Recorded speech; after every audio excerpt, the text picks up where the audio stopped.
Lieutenant Governor of Giza, Ahmed Al-Ansari, and other senior officials.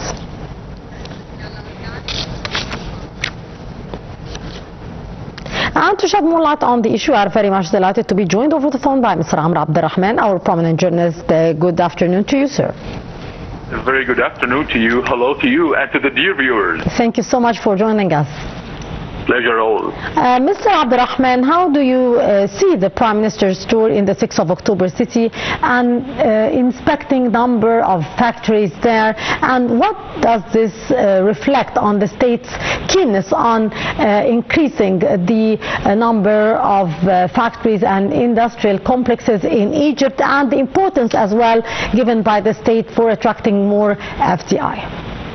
Well, let me be frank with you, telling you that I truly am happy that 6th of October city still is in the center of concentration of the administration of the new republic, because it belongs to a very old time and a precious time in our history, right afterwards the victorious war against the unit existence, and the new Renaissance actions and procedures taken by ex-President Sadat. He established that city with lots of potentials, lots of hope, and many factories.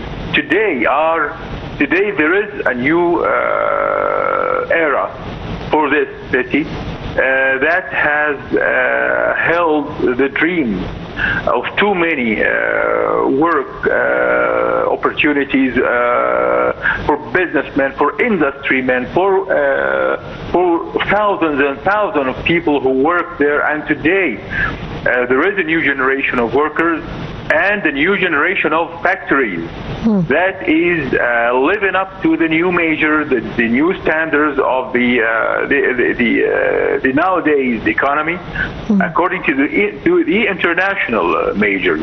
Yes. That means a lot, of course, to Egyptians, and a new hope of for all industrial sector, hopefully. Sir, also, how does the Egyptian government view the role of the industrial sector in the economic growth and for providing job opportunities for the youth as well? Well, of course, youth are the biggest sector of society, according to statistics. And I believe that many youth are yearning to find a work opportunity and to establish their own new families, the new Egypt, the new Egyptian generation that will be building the near future for the whole country. Indeed. Of course, the industrial sector, I consider it, along with the agricultural sector, the main two pillars for our own history, or any for the near future, and the strategic plans for future, not just in Egypt but in any country that really seeks independence, seeks true sovereignty and a strong base of economy. We should apply more of those strategies all over the governorate, especially in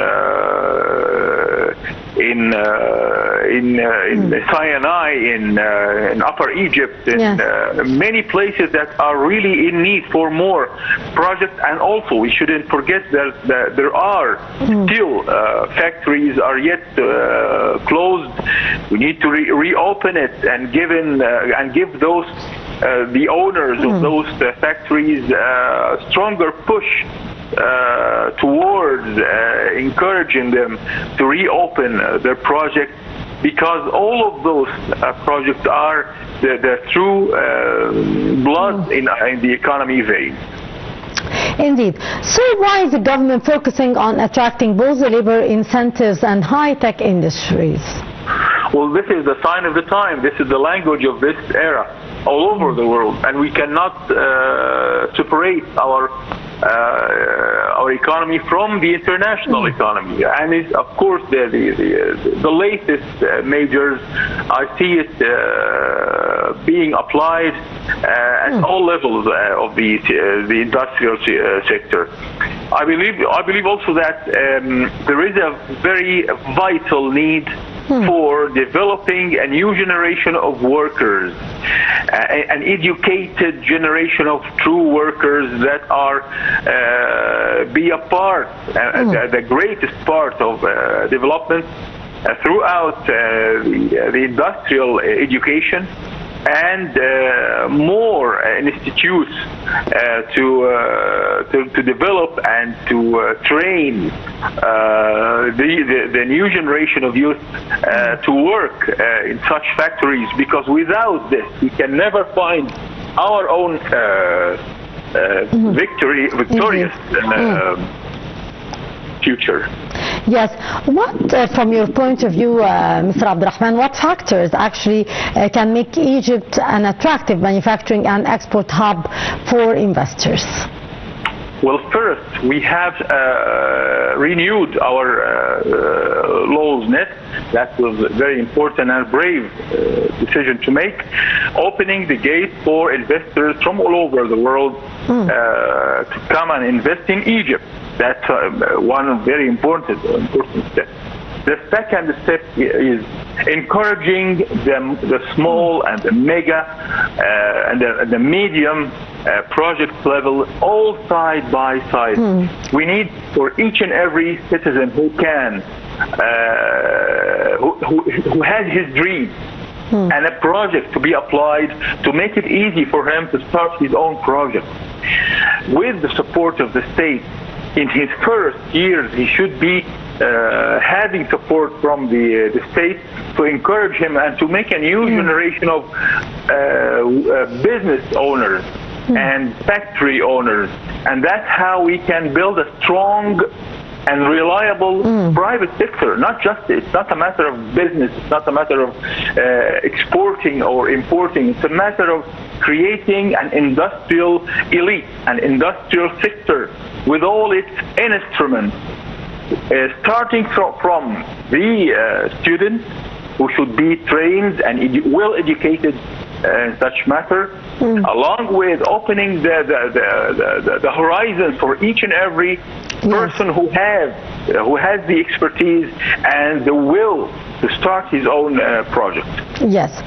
Actually, how could the localization of automobile and manufacturing reduce Egypt's imports bill?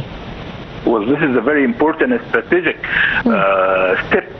Without localizing the international and the foreign industries, we can never live up to the international standards. But in the same time, we shouldn't neglect that we have our own experiences and we have our own expertise. We have our own manpower that can be used, and our own identity, our own way of thinking. We can mix all those factors together and make our economy stronger and make it even connected to our own identity, our own scheme for progress. Yes, indeed. Mr. Abdel, our journalist, thank you so much for your precious input. And moving on with our news in Cairo local time, where Egypt asserted the necessity of swiftly reaching a deal between the United States and Iran to evade further escalation in the Middle East. The statement was made by the Foreign Ministry on Monday, while the statement also stressed the necessity for all parties to respect international law and the UN Charter.